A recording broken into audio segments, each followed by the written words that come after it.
This story is from a few years ago when I worked in the legal department of a 1,000 plus store national retailer. As part of my job, I handled customer complaints that elevated when the customer threatened legal action. The cast is very simple. Me equals me. M equals Karen, who was also an attorney. AE equals our awesome attorney. Our customer service call center forwarded M's call to me after she threatened legal action. M left a message claiming that she was not provided $10 in customer reward coupons, spend $200, receive a $10 coupon in the mail sort of thing. This was before apps, based on her purchase of clothing for her son and daughter for back to school. I looked into it and called M back. It turned out, we had an old address associated with her rewards account. No big deal, right? I spoke with M and offered to send her the original $10 coupon and an additional $25 for her trouble to the correct address. That did not satisfy M. She claimed we should have known her address and threatened to sue us if we didn't pay her $1,000 in cash. Her rationale was that it would cost us at least $1,000 to defend the suit.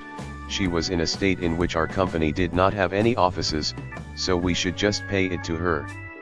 I declined, but still forwarded her the $10 coupon she was entitled to pursuant to our rewards program. Sure enough, she sued us for breach of contract, fraud, and any other conceivable charge. I went to my boss, the coup, and told him the story. He asked what I wanted to do. I said I'd rather pay legal fees to a defense attorney than pay M, and he agreed. I contacted AE, explained the situation to him, and I hit you not, he said, in a southern drawl. I get to sue M? I should be paying you guys. There are a lot of lawyers in this legal community who would love to sue her, as she is reckless, unpleasant, and a total pain in the ass to deal with. I'll gladly take your case. He agreed to defend us at a reduced rate. Part of our defense strategy was to countersue her under the state's frivolous lawsuit statute, which would move the suit from small claims court to the larger civil court. AE filed our answer and counterclaim. Although M was an attorney, she was not a defense attorney, so she had to engage her own attorney to defend against the counterclaim. After a couple of hearings, she offered to settle for no more money exchanged. She didn't even get the extra $25 coupon I offered her, and the dismissal of both suits. I talked with AE about continuing our claim, but he advised it would probably be worth settling and being done with it rather than being vindictive. Although vindictive would have been fun, courts tend not to like that, so I agreed. My company ended up paying AE $900 in attorney's fees. AE later called and told us that the attorney M engaged charged her $1,700 to defend the suit. Although I would have liked to continue with our suit, I think her having to pay $1,700 over a $10 coupon sent to the wrong address is sufficient justice. Just been told what happened and said. English not my first language, so hooray for auto-linguistic services. Here go the people involved. G, guy I know, who is also a personal trainer. M, entitled mom. ES, entitled son. A guy I know tells me about this M who had bought 15 personal training lessons right up front when signing her son up for a gym membership. Son aged 17. The first session, she accompanies the son. G thinks this is alright for the first lesson. He was told the son has never been in a gym and thought he maybe was a bit shy or nervous. Son arrives. G immediately sees how this is going to be a challenge, as the ES is the extremely arrogant entitled type, who look down at everyone, and don't even finish his sentences, just expect G to know what the last word, S, in his sentences is. Besides that, he is an extremely lazy type. 20 minutes in, M asks how long time it will take for her son to be fit. G tells her the getting in shape actually goes faster than you think, if you put in the work and adjust your diet, but extreme do-overs for most people will kill them mentally. M points with her finger, directly at one of the younger extremely pumped up bodybuilders. M, how long times does it take for my son to be like that? G, I don't think that's so relevant right now. M. How long time? G. With discipline training, years maybe. M. Years, what if I buy those drugs that make you grow, for him? G. Let's focus on getting your son knowing the exercises. M. I need him in shape like that in January, 4 months away. G. I don't really think that's a goal who is realistic, sorry. M. Are you not a personal trainer, and I've heard those growth drugs can do that. G.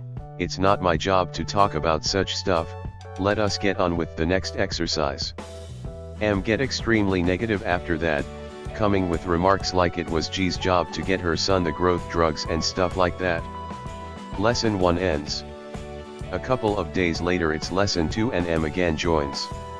Same bad attitude. Essentially repeat of lesson 1. Lesson 3, M this time asks G if they could talk in private. The mom shows G some photos of extremely handsome and well-trained fitness models on her phone, telling G that she wants her son to be like this when they go for a vacation in January. G tells me that he tries in the most polite way to tell her this is impossible, and that those guys also are blessed with the perfect genes for those results. This was maybe not the smartest comment, as the M grabs her son and leave the gym. He later that day got informed that the M had phoned in and cancelled all the lessons and her son's gym membership, informing that she would find a better place for her son, who are motivated to get her son like she wanted him to be. That's the story I was told. So here's what's up. I get off work and remember I need a couple things from the store. Not enough to warrant a full-on trip to the grocery, rather I opt to stop at a gas station/quickie mart on the way home. Now it's almost rush hour, so as I'm pulling up all the parking spots are full, and one car is parked in the middle of the lot, not in an actual marked space but out of the way of traffic, as you do. I was originally going to pull up next to them, when a car pulls out of an actual parking spot near the door. Sweet, I just pull in, and go inside. I enter and grab a small basket from by the door and begin shopping. As I'm placing a bag of milk into the basket, this nasally whine that sounds almost Valley Girl interrupts my thoughts. Did you just steal my parking space? Sure didn't, I reply absently, and walk away to go find the ketchup. Hello, you totally pulled into my spot. I was waiting and you totally stole my spot. She prattles to my back, following me around like a mosquito hungry for blood. Oh, was that you parked in the middle of the lot? I ask. Yes, US. You stole my spot. What the fuck, man? You were motionless and your lights were off. You weren't waiting to park, lady, you were parked. I attempt to explain as ketchup and mustard join the milk in the basket. Just because I had it in park doesn't mean I was parked. Why the fuck did you steal my spot? After hearing that masterpiece of logical reasoning, I turn and look her dead in the eye. What exactly do you think is going to happen? Do you expect me to drop what I'm doing and move my car? Forget about it. You were parked, and instead of coming inside and shopping, you chose to sit there with your lights off and just assuming that everyone else in the world knows your intention. If you wanted that spot, you should have had your blinker on. Without giving her a chance to reply, I turn on my heels and head to the register. She scoffs, growls a shrill ugh and leaves the store. Crazy chicks are crazy, man, what can I say? Anyway, I pay for my little purchase and head back to my car. I reverse and turn, pulling out of the spot, when the crazy chick suddenly guns her engine and floors it, missing my front bumper by scant inches, fails to stop in time and crunches her front bumper on the concrete pylon that was there to protect the propane tanks from dumbass like her. I see her get out of the car, and pull a toddler out of the back seat with her. At this point I roll down my window. So you ditched your kid, ran inside the store to yell at a stranger, didn't even do your shopping while you were there, and then crashed your damn car. I shouted over the noise of steadily building traffic. Fuck you, asshole. Truly, the words of a poet. I'm not sure she heard my whole sentence because she shouted that pretty much as soon as I got to the word kid. Whatever. That totally made my week. This happened when I was at the gym today. Little backstory, basically my gym also has a large swimming pool attached to it, and both the gym and swimming pool share a locker room. The gym is for ages 16 plus, but the swimming pool has no age limit so long as people under the age of 16 have a parent/guardian present. Cast: me, K-Kid, M entitled mother, GG, gym guy. I had just finished my usual 2.5 hour session in the gym. I was in the changing room and I had my shirt off as I was rummaging through my gym bag for some deodorant and a clean shirt. If you had read my last post, you'd know I had an abusive mother when I was a kid.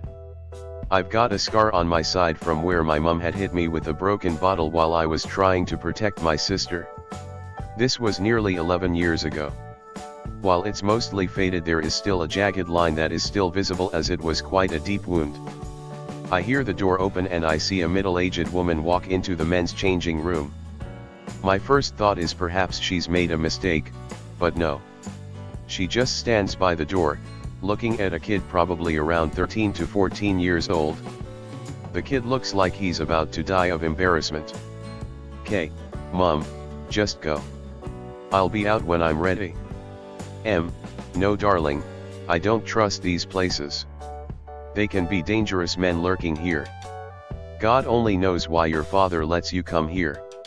"Me, sorry to interrupt, but this is the men's changing room, you really shouldn't be here." "GG, yeah, some of us are trying to get changed here." "Sod off, lady." It's at this point she sees my scar, as I still haven't put my clean shirt on. "M, you there, you must cover up that disgusting scar. It doesn't make you look big or cool. You shouldn't be proud of a mark like that, as it makes you look ugly and no one is attracted to it." Before I can even utter a single word or think of a sarcastic comeback, she grabs her son and walks out. Me and the other guys exchange a WTF look and have a laugh. I say my goodbyes and leave. I'm meeting my fiancée for dinner and wedding talk, then I'm on a night shift. Last night I had the rather surreal experience of sitting in the frozen foods aisle of an empty grocery store, rocking a 6-month-old child in my arms to keep her asleep. What made it surreal? I'll back up 4 or 5 minutes. There I was, scouting the sales on breakfast burritos, when I see a mother enter the aisle.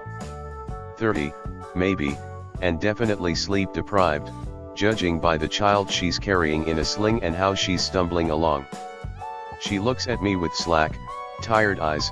I nod in her direction and go back to perusing egg and sausage treats. "Hold her a second," the mother asks from just behind me, in a near whisper. I turn and she's got the child, still sleeping, held out for me to take. What do you say to a stranger trying to hand you a baby? In my case, I went with too late. "I'll be right back," the woman says as she presses the kid into me. What am I gonna do? Drop a baby on a concrete floor? Yeah, no. The moment I have the kid in my arms, the woman starts dashing away with new energy, tossing out advice to rock her a little, not too fast, or she'll wake up. Before rounding the corner. So I do. After a few minutes I start getting worried. After about 5 I try to flag down a passing store employee, who doesn't notice because I can neither wave nor speak loudly in fear of waking the child. Mom will be back soon, I think to myself, and sit down on a U-boat full of lean cuisine waiting to be stocked. Kiddo is still sleeping, and I don't mind much, so it's all good. I couldn't see my watch, what with how I was holding the child, but in retrospect it was probably 15 minutes before I saw the mother again. I'd heard and sung along to 6 different songs playing on the store PA. And when I did see her, she was dashing again, with a store employee in tow. Her slack eyes were now daggers and her body language was danger, Will Robinson. I've been looking all over the store for you, she says. I chuckle. Well, I've been here the whole time. You want to take her back now so I can do my shopping? Not one more word came out of her mouth, even when I asked what the kid's name was. She just kept staring daggers at me. According to the store employee, she'd arrived at the register with half a cart of stuff, and, after being rung up, realized her child was missing and flipped. Entitled parent? Sleep deprivation? Baby brain? Who knows? I do know I bought some beer to compensate myself, and it's pretty tasty.